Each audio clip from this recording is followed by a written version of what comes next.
Well, changing gears now and turning to some medical questions we have before tonight's presidential debate. And joining us now to help answer them is Dr. Peter McCullough, Chief Scientific Officer of the Wellness Company. Good morning, Doctor. Good morning. Well, Doctor, why do you think healthcare, which is traditionally a big election year issue, has been missing from much of this year's election? Does that mean the media just doesn't want to talk about healthcare after COVID?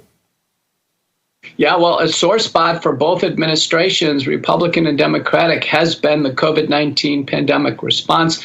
Neither one will discuss what went wrong, how we could do better for the next pandemic if one comes, and what we should do about the COVID-19 vaccines. They are taboo topics for both administrations. Well, speaking of COVID, we're now seeing rising COVID rates. Talk to us a little bit about the current COVID variant and what we can expect this fall. I know I'm getting those messages from, the pharmacy to come in for COVID shots.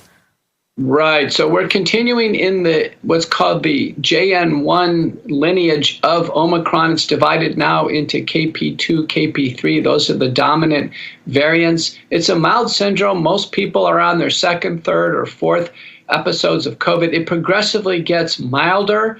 97% of Americans have already had COVID, so the natural immunity is carrying them. Sadly, progressively, increasing rates of vaccination as people take more and more vaccines, it backfires. Cleveland Clinic study by Shrestha and colleagues shows greater recurrent COVID with more vaccine shots. A couple of years ago, we heard a lot of talk about a triple pandemic in the fall: COVID, flu, and RSV. Could we see something similar this fall?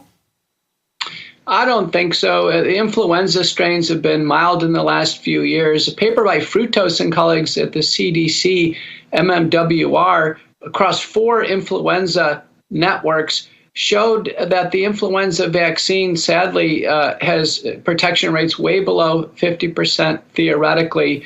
And, most influenza A is 75% of all strains are influenza A. It only accounts for about 15% of respiratory hospitalizations. We have 4 drugs to handle influenza as an outpatient. So I think influenza would be well managed. The RSV, which is about half of babies get RSV, it's handled with a simple nebulizer.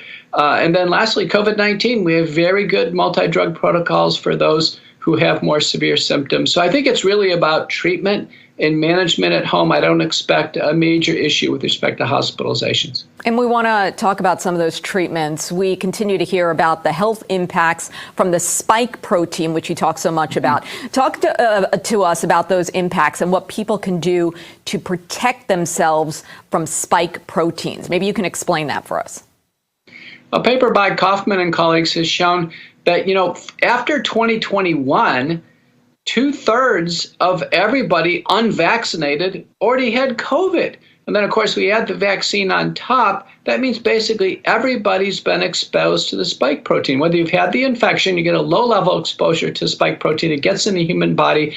And then with the vaccine, there's a very high dose injection of the spike protein in the body. We found out that by paper by Brogna shows that the spike protein is circulating in the bloodstream for 6 months. No wonder people feel sick. It gets stuck in tissues, and we have to actually use various nutraceutical products to help the body rid itself or detoxify from the spike protein.